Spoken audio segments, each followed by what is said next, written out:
Mr. Rodrigo Rocha, porque o Cruzeiro tem o Vasco no Rio de Janeiro, fim de semana é Campeonato Brasileiro. Rodrigo, boa tarde pra você. O Jardim vai ter desfalques pra esse jogo? Boa tarde. Oi, Maurício, boa tarde para você, amigo. Boa tarde também para você que nos acompanha. Cruzeiro, depois da vitória de virada contra o Bragantino, folgou ontem e voltou aos treinos hoje pela manhã, aqui na Toca da Raposa 2. Fagner no departamento médico, Eduardo e Sinisterra ficaram fazendo trabalhos internos. São possíveis 3 desfalques. Mas os suspensos, Maurício, 2, Lucas Vijalba e Gabigol tomaram 3º cartão amarelo contra o Bragantino. Para o lugar do Vijalba, o Jardim deve escolher o Jonathan Jesus, que é quem vem entrando na zaga quando Vijalba ou Fabrício Bruno não podem jogar. O Gabigol é reserva, mas seria uma boa opção para um segundo tempo, como foi contra o Bragantino, jogando junto com Matheus Pereira e Caio Jorge. Agora, depois do Vasco, o Cruzeiro pega o Flamengo. E no jogo do Vasco são 9 pendurados. O Leonardo Jardim, o Cássio, o Fabrício Bruno, Lucas Romero, Wallace, Matheus Henrique, Matheus Pereira, Wanderson e Caio Jorge. Esse pessoal, se tomar amarelo contra o Vasco, fica fora do importante jogo contra o Flamengo. Cruzeiro vai treinar aqui na Toca da Raposa, mais 4 sessões de treino até essa partida contra o Vasco no sábado, às 6h30 da noite, lá no Rio de Janeiro. Nós estávamos falando lá de números expressivos do Cruzeiro, por exemplo, como mandante, 79,5%. Você destacou como visitante também. 57. 57 como visitante, é um número muito expressivo. Nós destacamos outros números, como os números do Matheus Pereira e como esse cara está jogando bola e tal. E agora a gente fala aí desse Cruzeiro.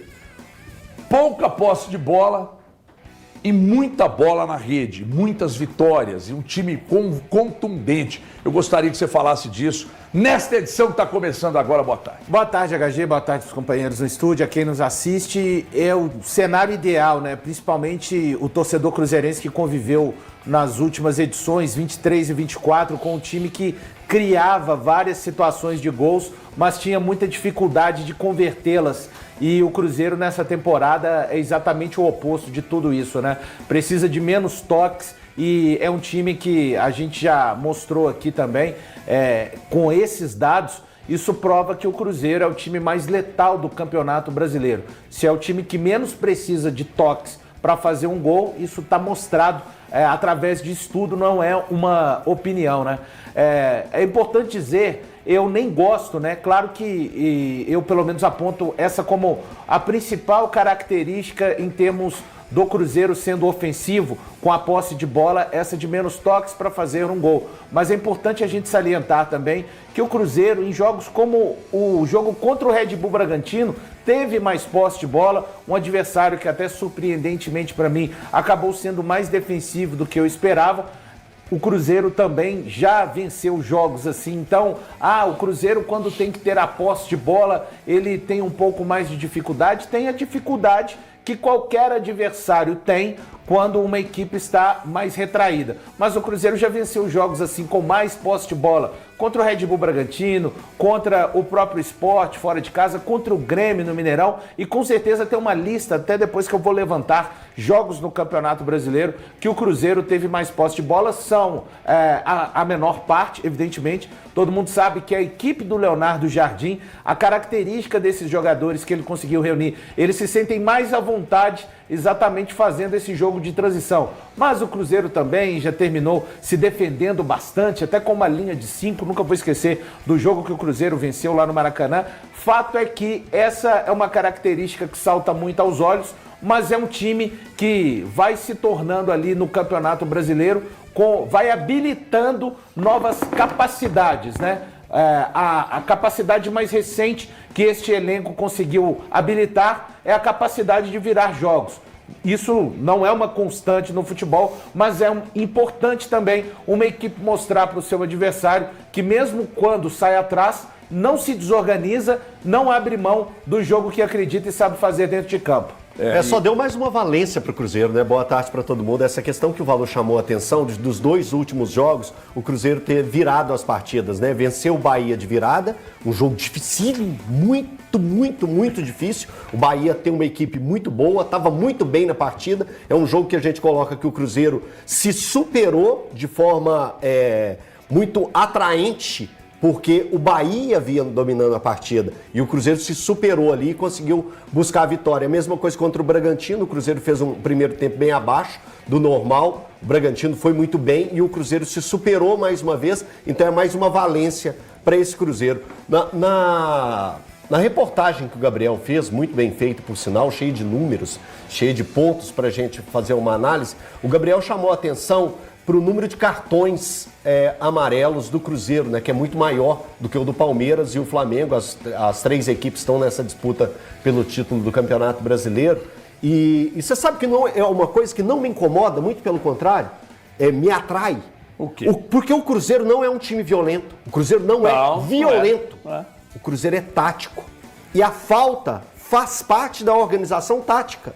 É aquela faltinha, é o segurar o jogo, amarrar o jogo, é amarrar o jogo. E isso faz parte da estratégia. Eu não estou levantando a bandeira da violência dentro do futebol. Muito pelo contrário. Eu estou em cima da estratégia. Da estratégia. É o do dominar o jogo, o do parar a partida. Então o Cruzeiro vai muito bem nesse ponto também. Porque o Cruzeiro ele não é violento, ele é estratégico. E isso também está dentro do contexto do que pede o treinador e das valências da equipe. Pode falar, Thiago. Não era para te interromper, não, Artin, desculpa, viu? Sobre essa questão do que o Gabriel trouxe, do Cruzeiro ser letal, do que o Valu trouxe, do Cruzeiro ser um time que tem menos passes para fazer gols no Campeonato Brasileiro. E aí, tô falando de estilo de jogo, tá? Por favor, me compreendam. Sabe quem era um time que tinha poucos passes para fazer gol, estatisticamente? O Real Madrid do Ancelotti. Foi multicampeão. Estatisticamente. Ele não precisava de muitos passes nas jogadas em que surgiam os gols do Real Madrid. Cara, então assim, é um dos melhores que nós vimos recentemente jogando. Era essa equipe. Então a gente olha para esse Cruzeiro hoje e vê que o caminho traçado é um caminho correto. O trabalho feito pelo Leonardo Jardim é de muita qualidade. E assim, às vezes parece pro Leonardo Jardim que o futebol é muito simples de fato, assim, né, cara? Ele explica muito facilmente, ele simplifica muito nas entrevistas coletivas dele. Então, o futebol jogado pelo Cruzeiro não é nada muito rebuscado, né? Aquilo que, vai o ponta na defesa, o lateral constrói pelo meio, não é nada muito rebuscado.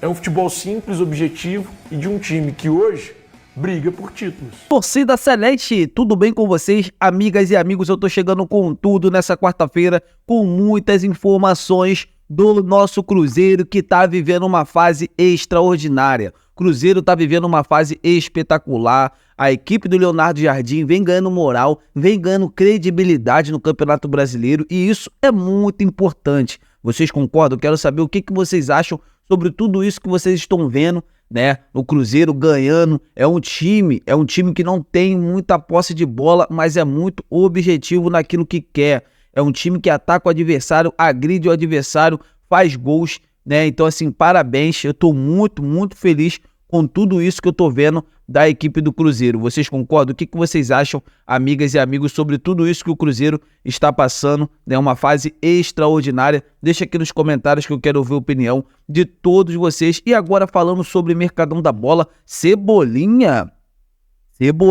tá no radar do Cruzeiro. O jogador tá de malas prontas, vamos dizer assim, da equipe do Flamengo. Não irá permanecer, né, lá no Clube Carioca. E o Leonardo Jardim já tá ali junto com a diretoria do Cruzeiro analisando, né? O Leonardo Jardim, ele preza muitos jogadores qualificados que jogam pelas beiradas e o Cebolinha é um desses. A gente sabe que o Cebolinha vem vivendo momentos de lesões, né, constantemente, mas é um jogador que já jogou muita bola, tem um passado, né, no Grêmio, né, onde se deslanchou, teve um lampejo no próprio Flamengo e no Benfica, mas um atleta ali que, dependendo do salário que ele for receber, é um jogador que eu aceitaria sim fazer um bom investimento. Vocês concordam? O que vocês acham de ver o Cebolinha com a camisa do Cruzeiro? Seria uma boa, não seria? Deixa aqui nos comentários pra gente estar debatendo sobre esse grande assunto. Tô indo nessa, fiquem com Deus e até a próxima!